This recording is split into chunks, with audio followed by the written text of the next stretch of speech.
I did my internship at Safe Harbor Maritime Academy in Boys Home, which is actually a Christian therapeutic boarding school for troubled adolescent boys, 15 to 17 in age range.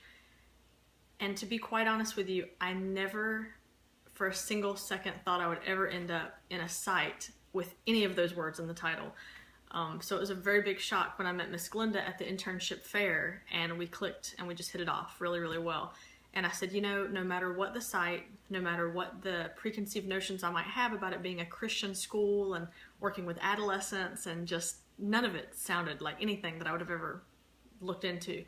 The fact that I meshed so well with her, and the fact that I felt like she was a very direct personality, she was very, just very comforting and very comfortable when I talked to her, I felt like it would be a really good fit. And so I went with my gut. Also, the hours worked very well with my schedule, and it has turned out to be such a great experience. I have learned so much, I have grown so much as a new counselor, and I have been challenged out the wazoo. So I just feel like that's a really, really huge part of the internship experience. So I'm really fortunate that I was able to step outside of my comfort zone, which I know that's something that, you know, our program speaks very strongly about at length, about getting comfortable in a new comfort zone.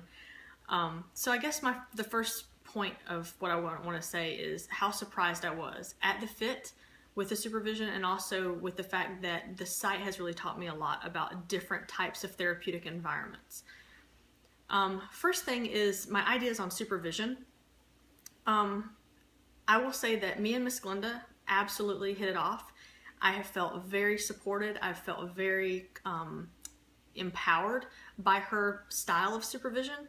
But if I could go back and do things again, I think the one thing that I would change is, in the beginning, I feel like I have a really strong learning curve. You know, I want all the information in the beginning, and then I want to be kind of set free and be guaranteed a lot of autonomy. But in the beginning, I feel like if we had had a little bit more hands-on supervision, I might have felt a little bit more confident in the beginning. A lot of things we just kind of had to figure out as we went. But I also understand that's part of the challenge of, you know, being a new intern. I do like the autonomy that I have now of the site. I'm able to make mistakes. I'm able to talk about it with other, you know, with the other intern at the site. I'm able to talk about it with the other professionals at the site. And I'm also able to communicate with her on a regular basis. What's interesting is that Miss Glenda is not actually a paid employee of Safe Harbor. She is a volunteer. I did not know that until the KCREP interview, I guess you could call it, where KCREP actually came and walked our site. And Dr. Indelicato actually heard her say that she was a volunteer.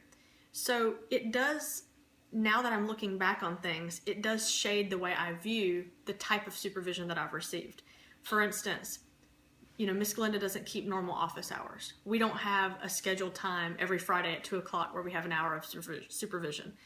The way we function is a lot more on a rotating, flexible, rolling basis. We might email each other at 10 o'clock at night. We might talk on the phone first thing in the morning. We might spend a couple hours in the office together reviewing case notes, or we might meet after group. But it's never consistent, it's never regular. And, you know, she's gone on trips throughout my entire internship and kind of been in and out of the office. And so what that's done is it has forced me to be more autonomous, which is great. But if I could change anything about it, it would be nice to have a little bit more supervision in the beginning, working side by side with a supervisor. I think that would have been helpful. But that's just a minor point that I don't think it really hindered my experience at all in the least. And I really do value her supervision. One of the things that I do really, really like about the site is that we have so many different professionals from different backgrounds in different capacities, all functioning to help the same population. For instance, we have, you know, a PhD level academic coordinator. We have a residence coordinator in Mr. Dustin, who really has served like a second supervisor for me.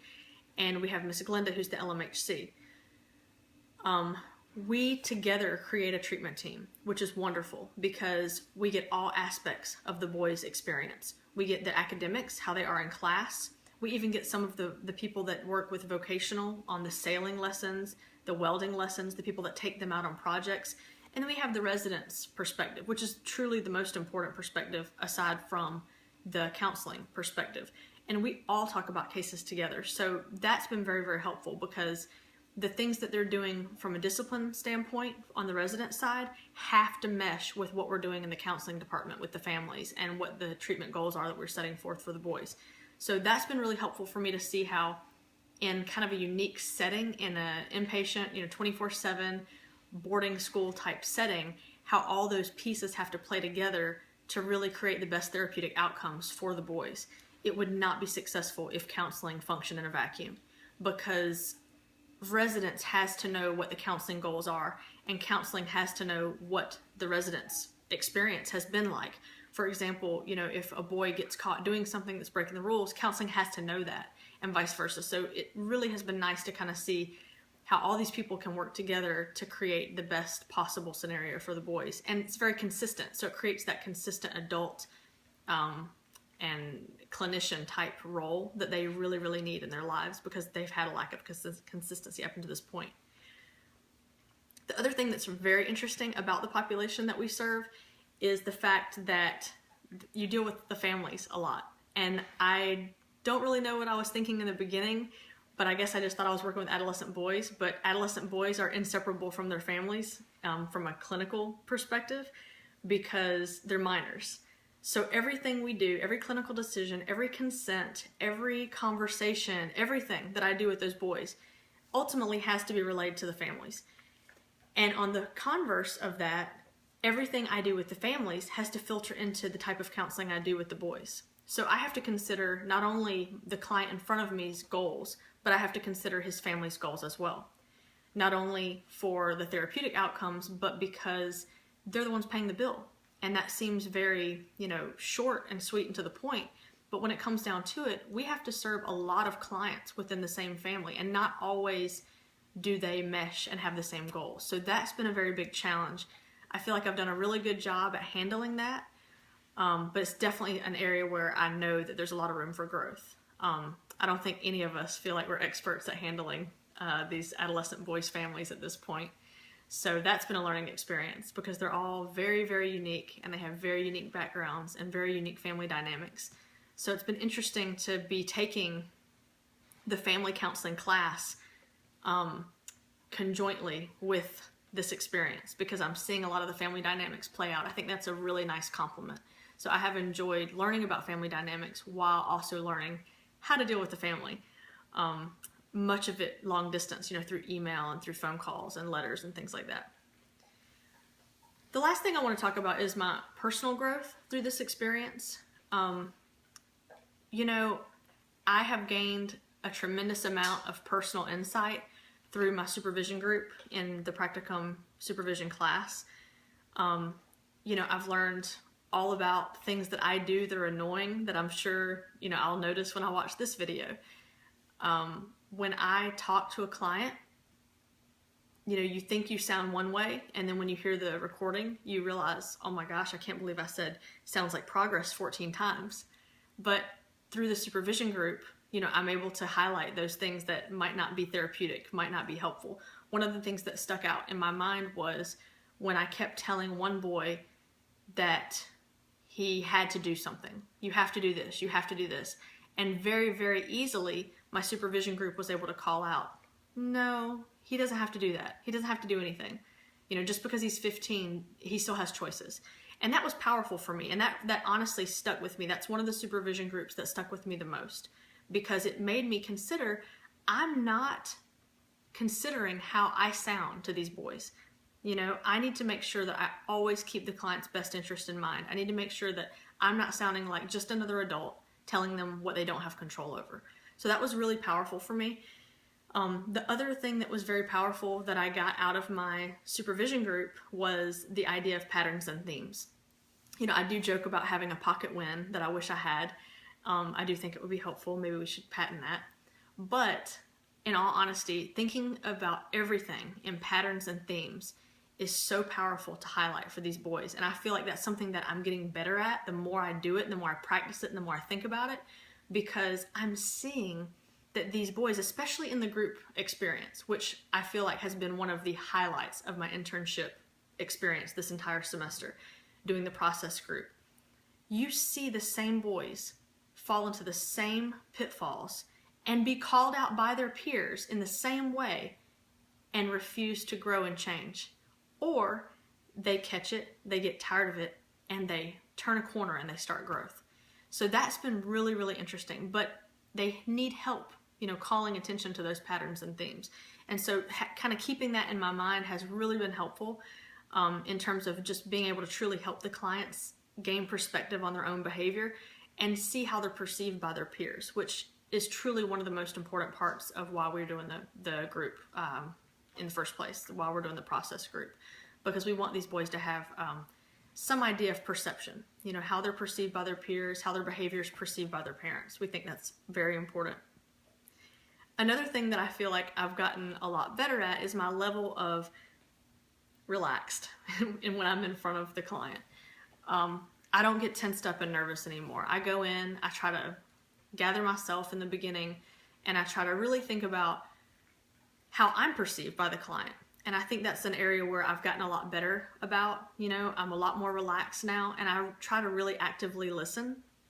Not only do I try to actively listen, but I try to let them guide the counseling session. I'm not so worried about my agenda. I'm not so worried about the exact words I'm trying to say.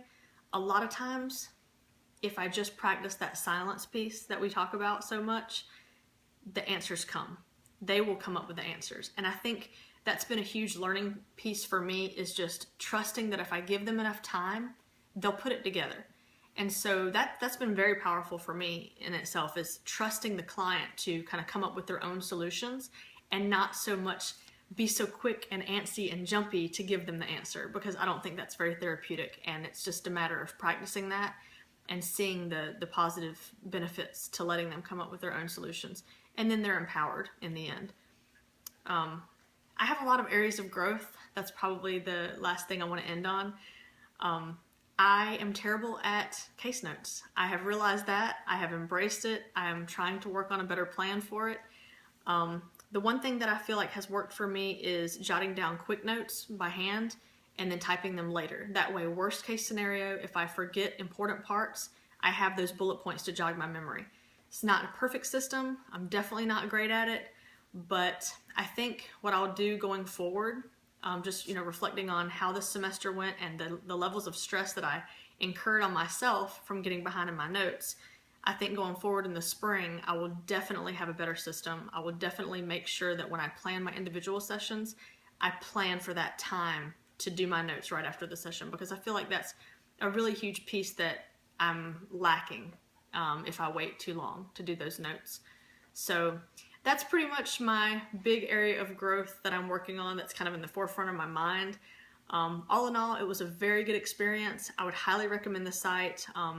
I think Miss Glenda's great, and I think that she has really helped me to understand what skills I really have to work with this population, because quite honestly, I never envisioned myself working within this capacity, but I do see there's a lot of need for advocacy. There's a lot of need for change and modification in some of their systems that, if I decided to stay here for long term, I think I could really make a positive impact on their entire program. And I think I would have the ability to do that.